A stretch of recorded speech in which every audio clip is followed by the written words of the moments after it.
नमस्कार साथियों। अगर आप भी एक पेंशनर हैं तो आज की वीडियो आप सभी के लिए बेहद महत्वपूर्ण है, क्योंकि आज से पहले शायद ही आपको ये चीज़ें किसी ने बताई हों जो आज मैं आपको अपने चैनल के माध्यम से बताने जा रहा हूँ। सरकार ने इंटरनल सर्वे सभी पेंशनर्स का शुरू कर दिया है। अब इस सर्वे में उन सभी लोगों का नाम काटा जाएगा जो 1 इंच भी, आप लोग कह सकते हो 1 इंच हल्का सा भी, जो पात्रता को मिसमैच कर रहे हैं। अब गवर्नमेंट ने देखिए पात्रता भी नए सिरे से बनाई है, इसलिए जो पुराने पेंशनर्स हैं उनके भी नाम काटे जा रहे हैं। अकेले बिहार की बात करें तो यहाँ पर लगभग 5.5 लाख बुजुर्गों का पेंशन से नाम काट दिया गया। यूपी की बात करते हैं अगर हम लोग, तो यहाँ पर लगभग 7.5 लाख बुजुर्गों का नाम कटा है, 3,54,000 विकलांगों का नाम कटा है। एंड ये डाटा और भी बड़ा हो रहा है दिन प्रतिदिन। ये जो मैं डाटा आपको बता रहा हूँ ये अभी 3 से 4 दिन पुराना है और अभी पता नहीं 3-4 दिनों में कितने लोगों का नाम कट गया होगा। तो आखिर सरकार ने ऐसी कौन सी नई पात्रता लॉन्च कर दी, कौन सी नई पात्रता सूची जारी कर दी जिनका पुराने पेंशनर्स को पता ही नहीं चल पा रहा। तो अगर आप एक पेंशनर हैं तो हाथ जोड़कर रिक्वेस्ट है कि वीडियो को पूरा देखिएगा, वरना हो सकता है कि आपकी पेंशन भी ना आए एंड आपका नाम भी पात्रता सूची से बाहर कर दिया जाए। तो आज की इस वीडियो में मैं आपको पूरा गाइडेंस देने वाला हूं। तो चलिए वीडियो को स्टार्ट करते हैं और एक एक करके सभी चीज़ों को विस्तार से समझते हैं। तो साथियों, वीडियो में आगे बढ़ें इससे पहले मेरी आप लोग से रिक्वेस्ट रहेगी, जैसा कि मैं अपने हर वीडियो में आपसे कहता हूं कि आप अपने राज्य का नाम कमेंट सेक्शन में ज़रूर लिखा करो। इससे बेनिफिट ये होगा कि आपके राज्य से जो भी स्कीम पहले निकल कर आएगी आपके लाभ के लिए, वो मैं आपको वीडियो के माध्यम से बता पाऊंगा। तो वीडियो के मेन टॉपिक पर अगर हम लोग वापस आएँ तो आज का जो हमारा टॉपिक है वो ये है कि सरकार इंटरनल सर्वे करवा रही है। ऐसे में हर वो पेंशन शक के दायरे में है जिसने हाल ही में अपने आधार कार्ड में करेक्शन करवाया है या किसी भी डॉक्यूमेंट में कोई करेक्शन या फिर कोई भी चेंजमेंट करवाया है। देखिए, ये जो इंटरनल सर्वे है ये कोई ऐसा नहीं है कि गवर्नमेंट आपका पहली बार करवा रही है, ये हर साल लगभग गवर्नमेंट करवाती है ऐसे पेंशनर्स की छटनी करने के लिए जो पात्रता को मिसमैच कर चुके हैं। फॉर एग्जांपल मैं आपको बताता हूँ कि अगर हम लोग बात करें वृद्धा पेंशन की, तो वृद्धा पेंशन की जो पात्रता होती है, उम्र को तो चलिए किनारे करते हैं, वो तो 60 साल पूरा होने पे ही मिलता है, लेकिन इनकम की जो पात्रता होती है आय की, वो ये होती है कि 8,000 रुपये अगर आप महीना कमा रहे हो तो आप इसके लिए एलिजिबल हो। वो भी राज्यों के हिसाब से अलग अलग है। कुछ राज्य महीने के 4,000 पर ही आपको एलिजिबल मानते हैं, उससे ऊपर नहीं। लेकिन अगर सारे राज्यों का हम लोग देखें तो एवरेज है 8,000। अगर आप 8,000 रुपये से ऊपर कमा रहे हो तो आप एलिजिबल नहीं हो, है ना। यानी 1 साल में 1 लाख रुपए। लेकिन मान लेते हैं कि आपने 2025 में आवेदन किया था, उस समय आप महीने का 7,000 रुपये कमाते थे तो आप एलिजिबल थे और आपको गवर्नमेंट पेंशन प्रतिमाह देती आ रही थी।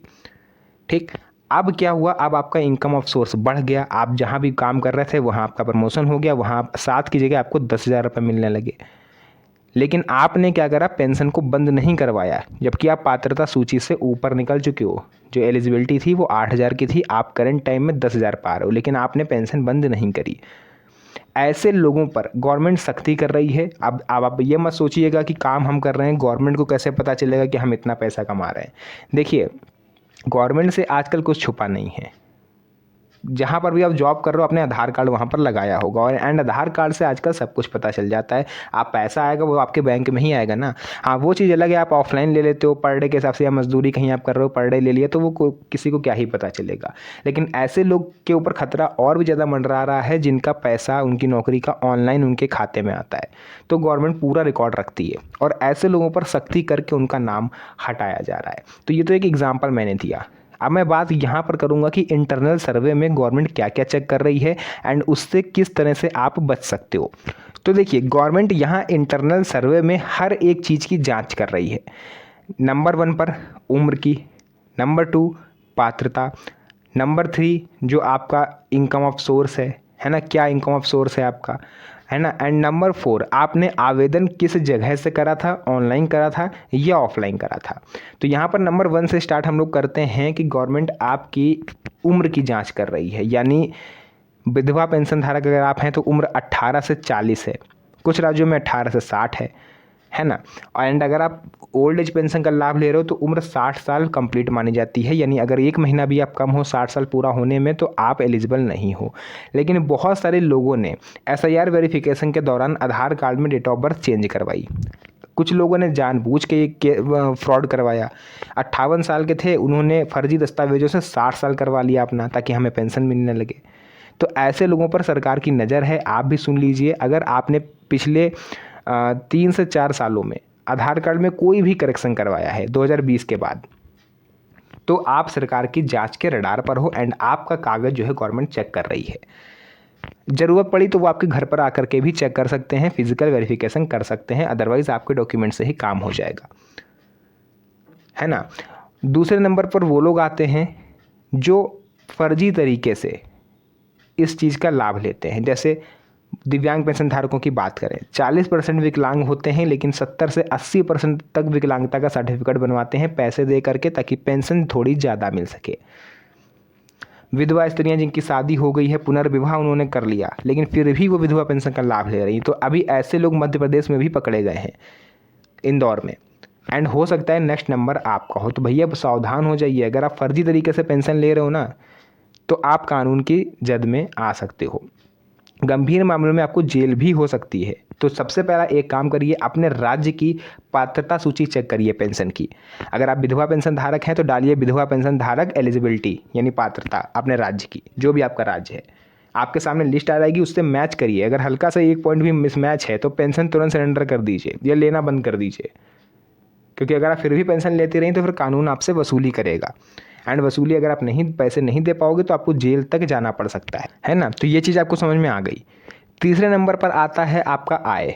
देखिए, अगर आप कहीं भी जॉब कर रहे हैं या आपने कोई भी घर, मकान, दुकान किराए पर उठाया हुआ है, तो उसका जो पैसा है आप ऑनलाइन माध्यम से ले रहे हो वो ठीक है, लेकिन उस खाते में आप मत लो जो आपने अकाउंट पेंशन में एक्टिवेट करवाया हुआ है।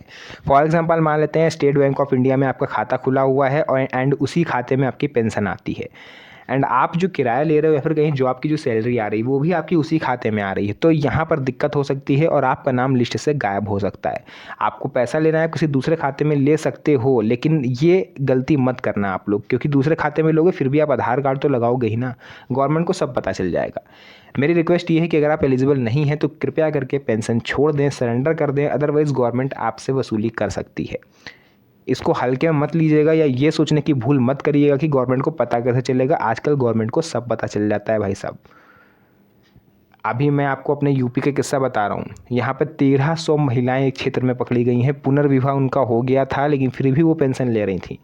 अब आप सोच के देखो, जो विधवा स्त्री पेंशन ले रही थी उसने पुनर्विवाह कर लिया, लेकिन गवर्नमेंट को कैसे पता चला उनका विवाह हो गया? ना तो उन्होंने कोई रजिस्ट्रेशन करवाया, ना ही उन्होंने कहीं पर कोई आधार कार्ड लगाया, है ना। शादी कर ली, अपने हस्बैंड के साथ रहने लगी, लेकिन ये चीज़ जो है ना, ये पता चल जाती है। आप किसी को बताओगे हम विधवा पेंशन का लाभ ले रहे हैं, आपकी उसकी दुश्मनी हो गई, उसने गवर्नमेंट में कंप्लेन कर दी। ये गवर्नमेंट ने ही खुद, जिन पर गवर्नमेंट को डाउट होता है उनका इंटरनल सर्वे गवर्नमेंट करवा लेती है, आंतरिक जांच, जिसमें अधिकारी आपके घर पर आएंगे, पता भी नहीं चलेगा आपको, वो आपकी जांच करके चले जाएंगे। तो इन सब चीज़ों से सावधान रहिएगा। 3 तरह की मेन जांच हो रही है, आपकी पात्रता आप पूरी कर रहे हो या नहीं, दूसरा आपकी उम्र जो वगैरह है सब कंप्लीट है या नहीं, या फिर कहीं से कोई टैक्स वगैरह तो आप नहीं देते हो, या फिर कहीं सैलरी तो आपकी नहीं आ रही है। तीसरे नंबर पर आपका जो आ जाता है वो बैंक अकाउंट, यानी विभाग में आपने आवेदन कैसे किया था। अगर ऑनलाइन आवेदन किया था तो आपके घर पर चांसेस हैं फिजिकल वेरिफिकेशन हो सकता है। ऑफलाइन आवेदन किया था तो उसमें फिजिकल वेरिफिकेशन के चांसेस नहीं है, क्योंकि उसमें मोस्टली जो अधिकारी होते हैं वो आपसे पूछताछ कर लेते हैं। ऑनलाइन में इतना हो नहीं पाता है। आपने फॉर्म भरा, उनके पास फॉर्म गया, उन्होंने अप्रूव करा, आपको पेंशन मिलने लगी। ठीक है, तो ये चीज़ें हैं जिनका आपको ध्यान रखना है, क्योंकि इंटरनल सर्वे शुरू है, किसी भी टाइम आपके घर पर अधिकारी आ सकते हैं। तो अगर आप एक पेंशनर हैं तो आज की वीडियो आपके लिए बेहद महत्वपूर्ण रही।